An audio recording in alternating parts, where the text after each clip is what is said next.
Hey everybody, today is August the 20th, 2021. I'm Gene. And I'm Zane. And welcome to Hanging with Uncle. How's it going? You know, I had a fantastic week, man. That's good. It's been a little bit. I haven't been here in 2 weeks.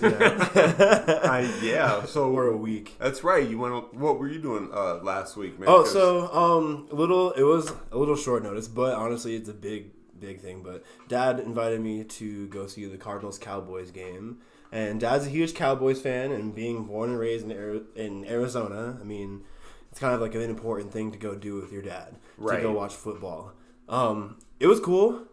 The experience overall, I guess, was okay. I mean, we had a few run-ins. I mean, we didn't follow the rules, I guess, but they didn't allow my dad to bring his fanny pack in, which has all his personal information. So he had to walk back to the car.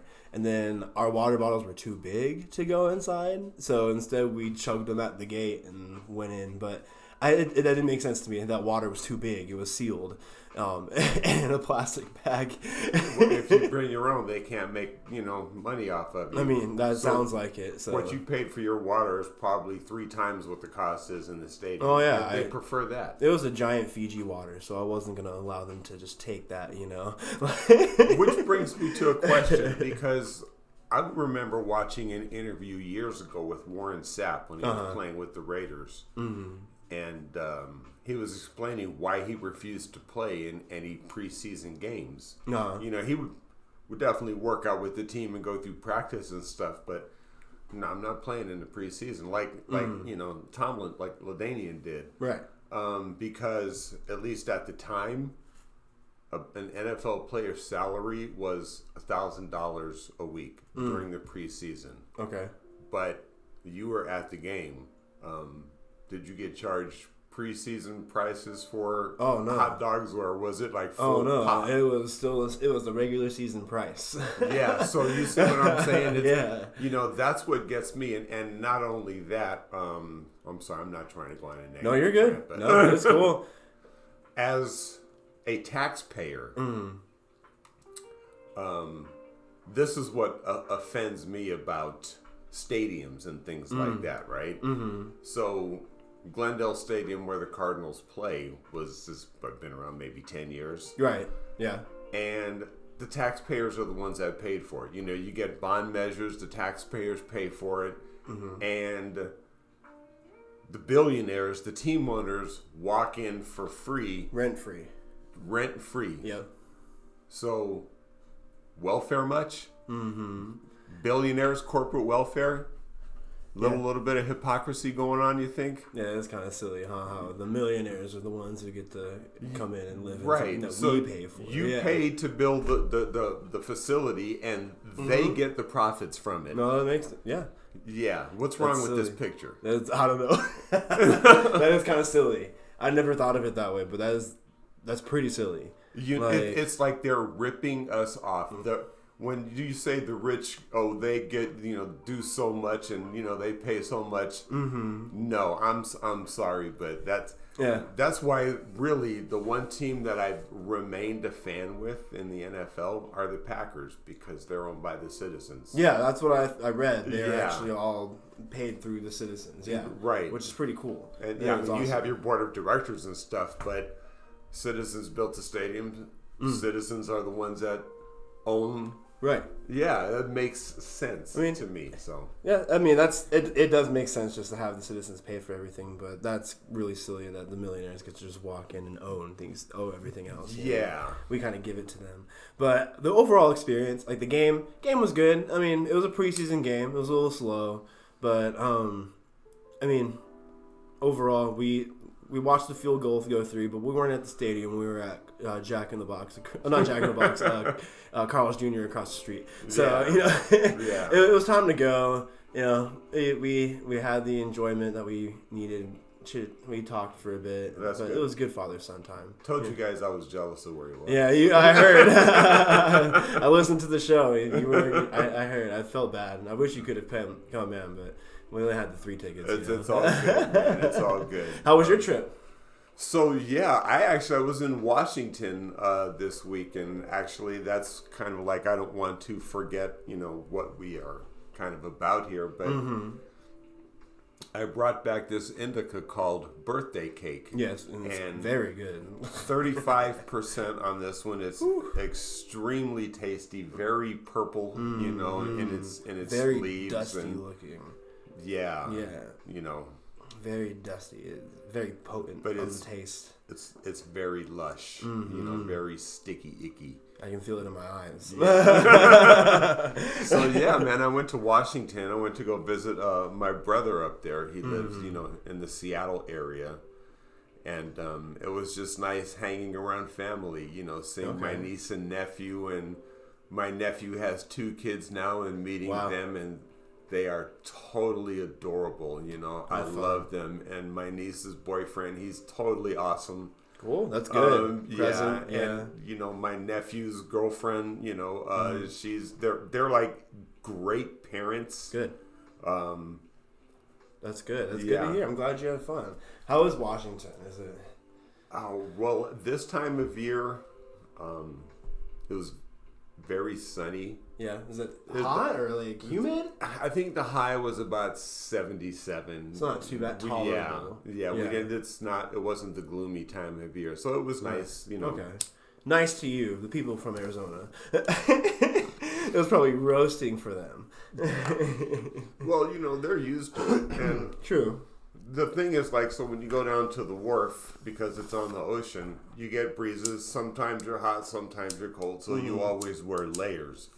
So I wore shorts all the time and, flip-flops around. It wasn't cold, but sometimes when the breeze was up, I'm glad I decided to wear a flannel just to have something to, make sure I didn't, freeze when I got a gust. Yeah. Oh, that's good. So it was gorgeous. I would rather have cold winds and bundle up than being hot.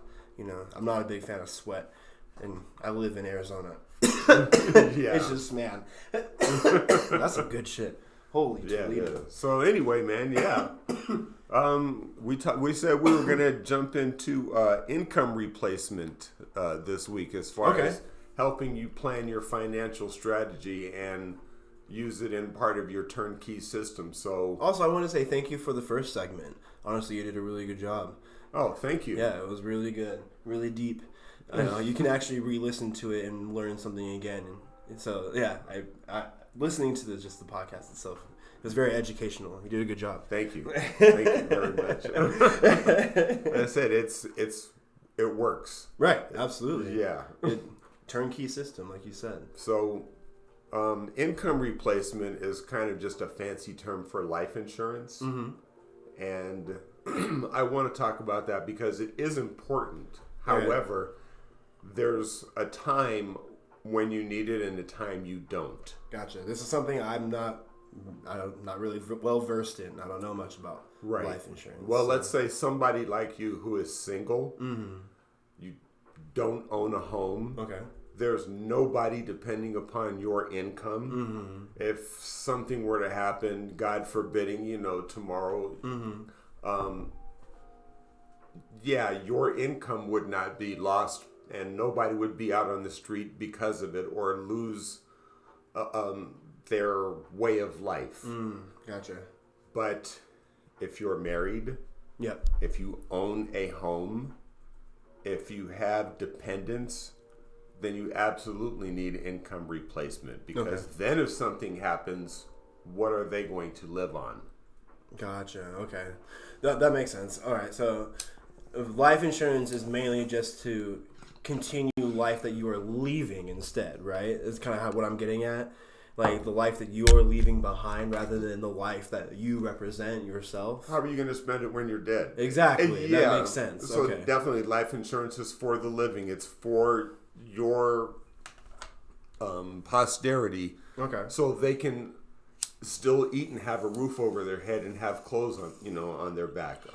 That's what it's all about. Right, to still have support for them when you're not there anymore. Exactly. Yeah. You're still providing for your family. Yeah. You have a home, you want to leave it to a brother, your parents, a niece or nephew that you really love. Well, then that income replacement will still take care of that mortgage and that house will still be there for whoever you decide you want to leave it to. Okay, that makes sense. Yeah. So, like for right now, like you said, life insurance would not benefit me at all. I mean, that's just money going into a hole, basically. Pretty much. Yeah. Because yes, I have this policy. You think you're rich because you have this great policy, but are you the one that's going to collect it? Mm-hmm. Well, and inevitably, when my relationship projects further and we get to that point, then life insurance then that's time for that discussion. Absolutely. And then you have identified the need for it, but now how much do you need? Because there's the part where if you don't know what you're doing, you get taken advantage of. Okay. I mean, that makes perfect sense. I mean, it feels...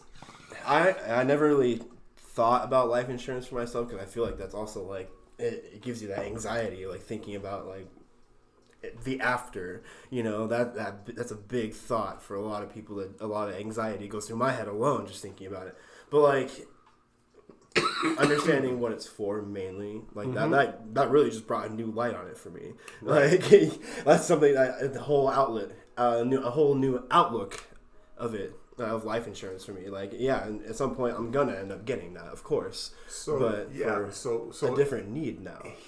So the formula to determine what you need, then we'll just keep it in round numbers to make it easy. Okay. You make $20,000, you need $200,000 worth of life insurance minimum. Okay.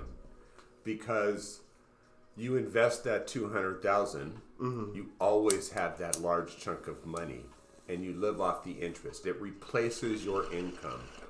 Now you won't get 100% on that.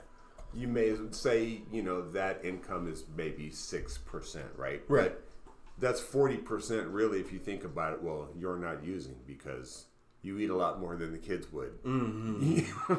You're not spending gas because we're not driving to your work every day. My own children, I don't know. But in general, for those out there.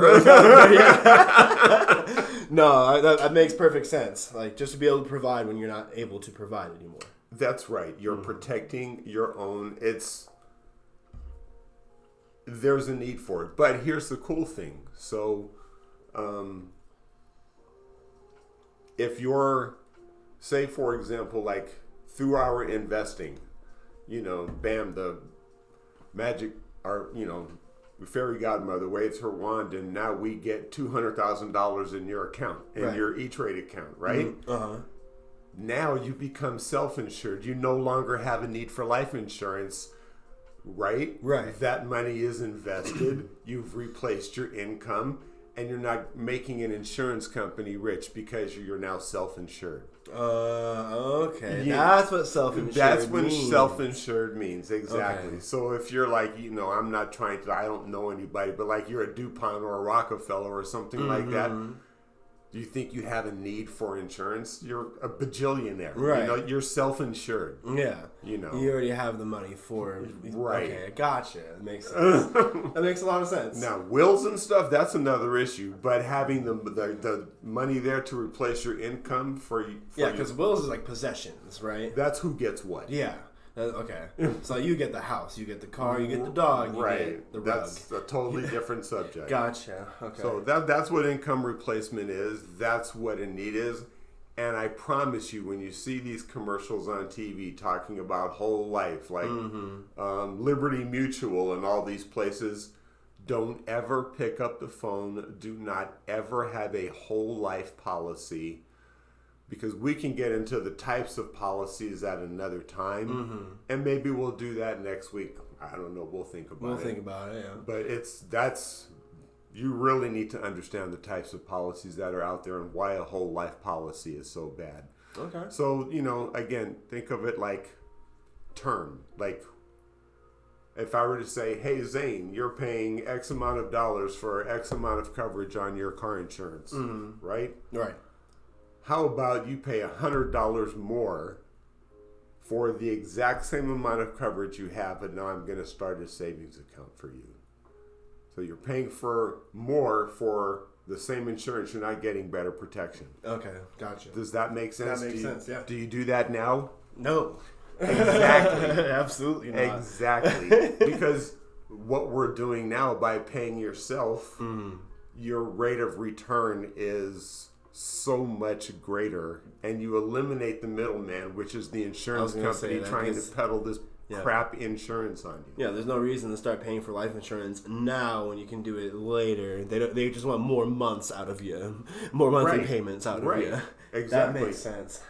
Interesting. I never really thought of it that way. So anyway, we can get more into that maybe next week. I said we'll think about it. We'll talk about what whole life is. As a matter of fact, do that. If you have a whole life insurance policy, get it out next week and have it ready, and we'll go over that. We will do that next week. What whole life is. So we had some crazy shit happen this week too. Wow. I know you were kind of disconnected, and I did kind of keep you in the loop a little bit. I'm sorry if I bothered you. No. It was good to know. I know you like me keeping you in like high tense like moments. The moment I texted you was literally when the bomb threat was happening, Gene. So there was a bomb threat that happened at the Capitol Library yesterday. Yeah, yesterday. Yeah. And my girlfriend sent me a message saying there's a bomb threat happening right now. I'm like, no way. We have the Citizen app, and it actually does really like live coverage. 700,000 people were watching. It was crazy actually on this app. But that was a crazy video. It was a nuts event. This man, he apparently from news he drove his truck up onto the sidewalk. There was money everywhere for some reason from images on the street. But just money, I don't know why. But he, from footage that I saw online, he was posting on Facebook, but Facebook then started taking his content down, I guess, to keep the other radicalists on Facebook from being promoted and provoked, because that's where they filter their shit. Anyways, yeah. But his shit was taken down, but some people did record and repost it on Twitter to make sure you get the live feed. And you know how Twitter is. Twitter is all about it. You can take it down if you want to. Once it's out there, it's there forever. It's there forever, absolutely. And same with Reddit, too. Reddit was all over it, too. But he was talking about Joe taking the shot. This is your shot. You're blowing me up. I don't have the trigger. Blah, blah, blah, blah, blah. Some dumbass shit that he goes on. So, honestly, from hearing his words, what he was saying on the video, it sounded like he did not intend for it to go off. He was going to surrender at some point. He was definitely a mental midget. But it just... I don't know what the hell he was talking about. He talked about somebody with 2 legs missing, and then... I don't know. Like some dude without 2 legs that was in the military, something. I don't know. You know what. And then he talked about Afghanistan and shit, but... We'll get on that topic in a little bit. Basically, now America, you know what crazy looks like. Wow. That blew me away just watching that. So he did brag saying that the bomb would take off 2 blocks, a range of 2 blocks, and the police did shut down, I think, a 3-block radius. It was a little bit further than 2 blocks. But that is the definition of terroristic threat. Absolutely. That is there's no other definition on our but country, terrorist. as far as I'm concerned. You can't say white terrorist, no local terror, no upset man. No, he was a terrorist. Remember, Timothy McVeigh got put to death for the Oklahoma City bombing. Like, again, another example of someone being able to do something close to the Capitol building again and not being put down immediately. What? But, I mean, I'm glad they didn't. I mean, if they did, they would have put him down, the bomb would have went off. That was a scenario. They were talking to him through whiteboard on the window, apparently. They were dry erase he had inside his car. Or truck, sorry. But, another scenario where someone was able to just do something, again, close to an important building of ours. The same building. Like, the same damn building. You know, when are we going to up security? As far as I'm concerned, the die is cast. Like, what the fuck? Thank you. Like, wake up. Strike 3's coming. And they're not shy about telling you that either. No. Like, the first strike, we were told ahead of time that there was going to be an insurrection at our Capitol building. And we still weren't prepared for it. And then now there's this motherfucker who does this stupid shit, who could have killed a lot of people, plenty of people. There were plenty of brave journalists on the floor there, like in blast radius, like from what the man was saying. Yeah, that were giving us the live feed. But, go back to your point on January 6th. I mean, to say they weren't prepared or it wasn't foreseeable. You had female congresswomen wear tennis shoes that day because they anticipated something like this happen because they know how not only that, disloyal to our Constitution, Donald is. Social media posts have to be taken seriously, especially when there's social media posts about insurrecting and taking the Capitol building. Oh, they're just talking about it. No. Yeah. Well, now we have a commander-in-chief that will deploy the National Guard versus a president that would not, that took joy in watching people suffering. So the commander-in-chief makes a big difference, and I'm glad we have the one we have at this point. I am, but I do have some questions for our commander-in-chief also. I mean, we do have Afghanistan happen this week. And I do want to say it is. I want to say it's Joe's big strike on my person, for me at least, because I felt it could have been done different, could have been done better, could have been more tactical. It should have been. Not only it could have, it should have. Like it was a messy situation, Gene. I don't know if you saw any footage. I saw a lot of footage. Man, people falling off of those planes were terrifying. Yeah. And let alone there was footage of the aftermath that I saw again. A picture says 1,000 words. People falling off planes tells you what about the situation on the ground there. I was watching it with my girlfriend and showing her, look at these people, and they don't know. Some of them are holding on to hatches that suck into the plane.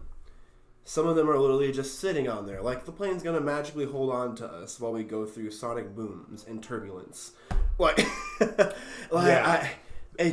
not calling them dumb. It's just that was faith right there. They believed that they were gonna make it, and there's literally a video of a man who was on his phone, and I pointed out with my girlfriend that there's a man literally just sitting there texting or on the phone like he's gonna make it through, or I don't know if he's sending the last message or not, but footage was recovered. It was him just selfie mode, face towards him, and he didn't look scared, but he looked semi happy. But it was seconds before someone flew off. Think about it. You've been on a motorcycle before. You know what it feels like at 50 miles an hour, how strong the wind feels.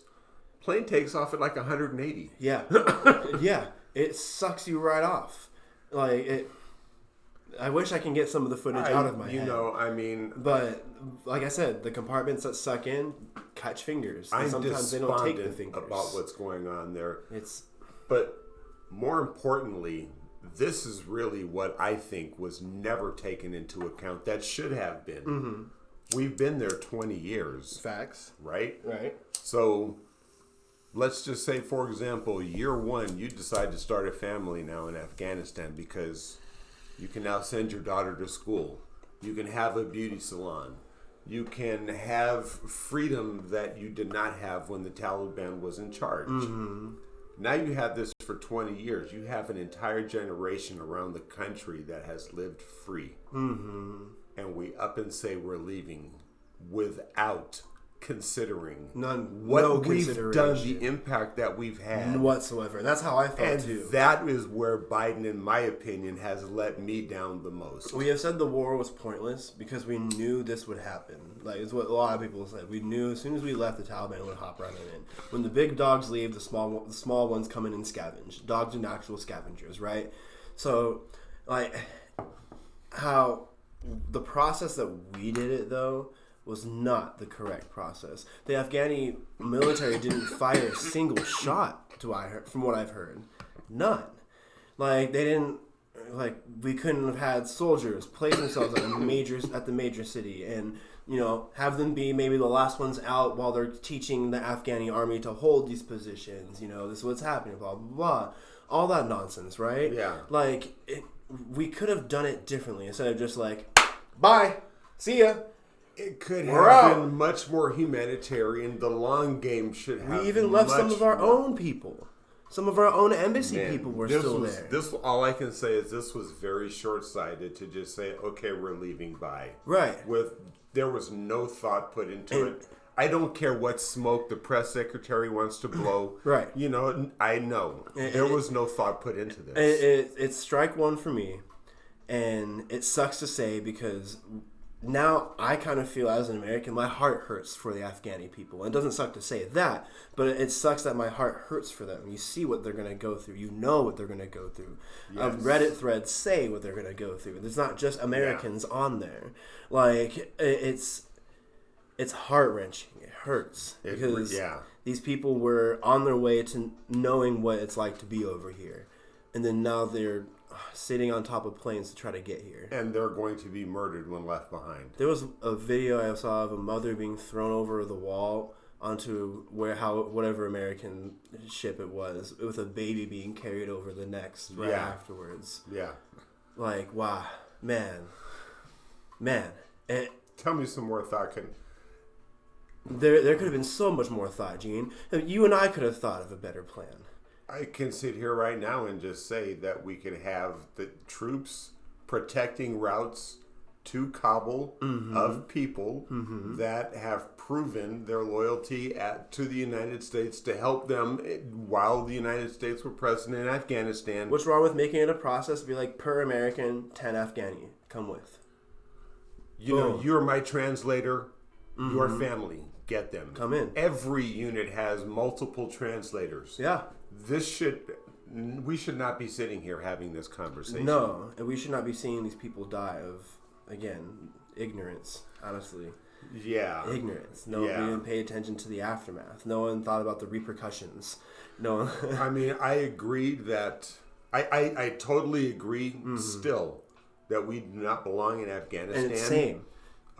Look at the map. Pakistan is to the east. Iran is to the west. Do any of them sound friendly to the United States? No. We don't belong in Afghanistan. And yes, they're right in the middle of, like you said, they're right in the middle of both of them. Eventually they were going to be overrun. Like, it's what people say, yes. But they could have been more prepared. It happened in a week. They said 3 months, and it happened in a week. They were right on the heels of the withdrawal of the Americans. We watched it happen live on social media. Yeah. We literally did. Watched them drive on in our own tanks. In our own Jeeps. Yep. With our own weapons. Yep. And I saw a Black Hawk that was ours too. Yep. Do you guess what? I paid for that shit too. That's right. So that's another thing to think about. Which, again, begs the question for me, how come we never ask how we're going to pay for it when it comes to national defense? Because you're right. I sure didn't pay for my money for our national defense to be used against us. Absolutely not. Anyways, we got to hit our dumb asses of the week before we end. Yeah. Mine is our Governor Ducey.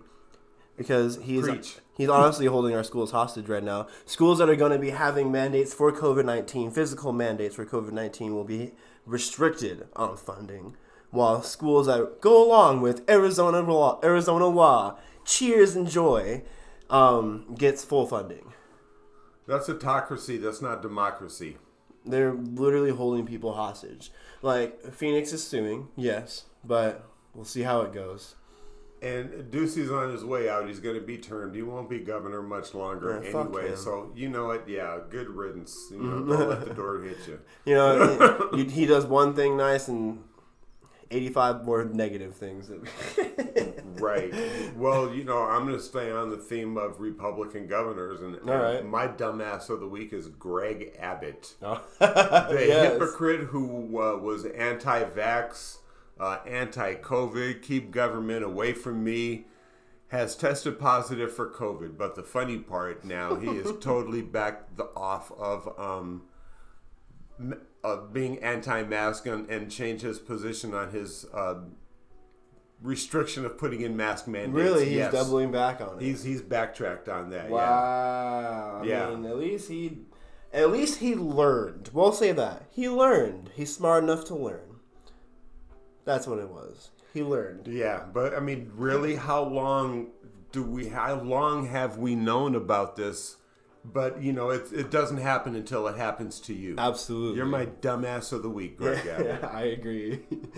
I definitely agree. Man, well, anyway, everybody, this is really good stuff. Hell yeah, it is. We didn't 2 bowls? That was it. That was it. Yeah, we got a few seconds left, so listen to this. Hey, it's some good shit. Anyways, follow us on Twitter, follow us on Spotify, follow us on YouTube, Facebook. I mean, hit us up on Twitter if you follow us on Twitter. say something. Hit Let us that know if like you have button any if you're on idea. YouTube. If you have any opinions on anything, Subscribe. we love to know. We love to hear. I'm Zane. I'm Gene. We'll see you next time. Thank you for hanging with Uncle. Peace.